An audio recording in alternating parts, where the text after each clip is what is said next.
Marta, tapos na ba yan? Yung puti ko, siguraduhin mong walang mancha ha. Baka magaya ka na naman sa huli na parang hindi man lang sinabon. Pasensya na po, ginagawa ko na po ang lahat. Oo po, Aling Nena, di na mauulit. Pwede po bang mahingi na yung bayad nung nakaraan? Pambili lang po namin ng pagkain. Oh, ayan, sobra pa yan. Itago mo na yung barya. Pasalamat ka at binibigyan kita. At meron nga pala akong imported na corned beef.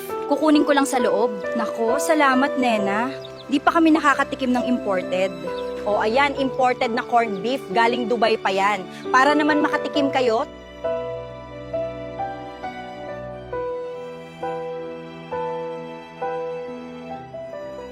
Anak, tingnan mo to. Bigay ni Aling Nena. Imported daw galing Dubai. Masarap siguro to. Wow, mukhang masarap nga po, Nay. Nay, bakit mo tinanggap ito? Tignan mo, 2025 pa ito. Expired na to, Nay. Lason na to. Eh sabi ni Aling Nena, masarap daw yan. Akala ko grasya na. At 20 pesos? Nay, 3 basket ang nilaban mo sa kanya. Bakit 20 lang ang binigay? Hayaan mo na, nak. Hindi ko naman mabasa ang nakasulat sa pera o sa lata. Ang importante, may maibibigay ako sa iyo. Huwag ka nang magalit. Baka hindi na tayo bigyan ng labadan. Hindi ko na kaya, Nay. Hindi dahil mahirap tayo, kundi dahil tinatapak-tapakan ka nila kasi alam nilang hindi ka makalaban. Aling Nena, lumabas kayo rito!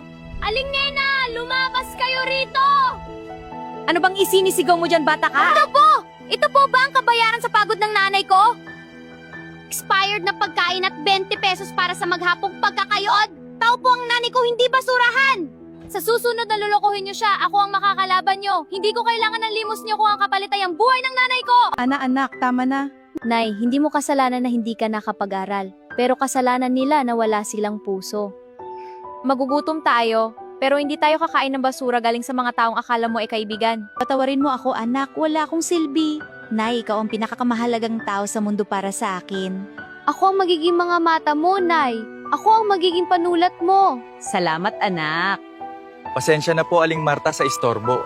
May magandang balita po ako sa inyo. O iho, pasok ka muna at magkwento ka sa amin tungkol sa balitang yan. Nakita ko po kasi si Ana na sinugod si Aling Nena dahil expired na pala ang corned beef na binigay niya. Kaya naisip ko pong i-video ang pangyayari. Nag-viral po siya at marami ang nagpadala ng tulong. Salamat sa iyo, iho. Hulog ka ng langit.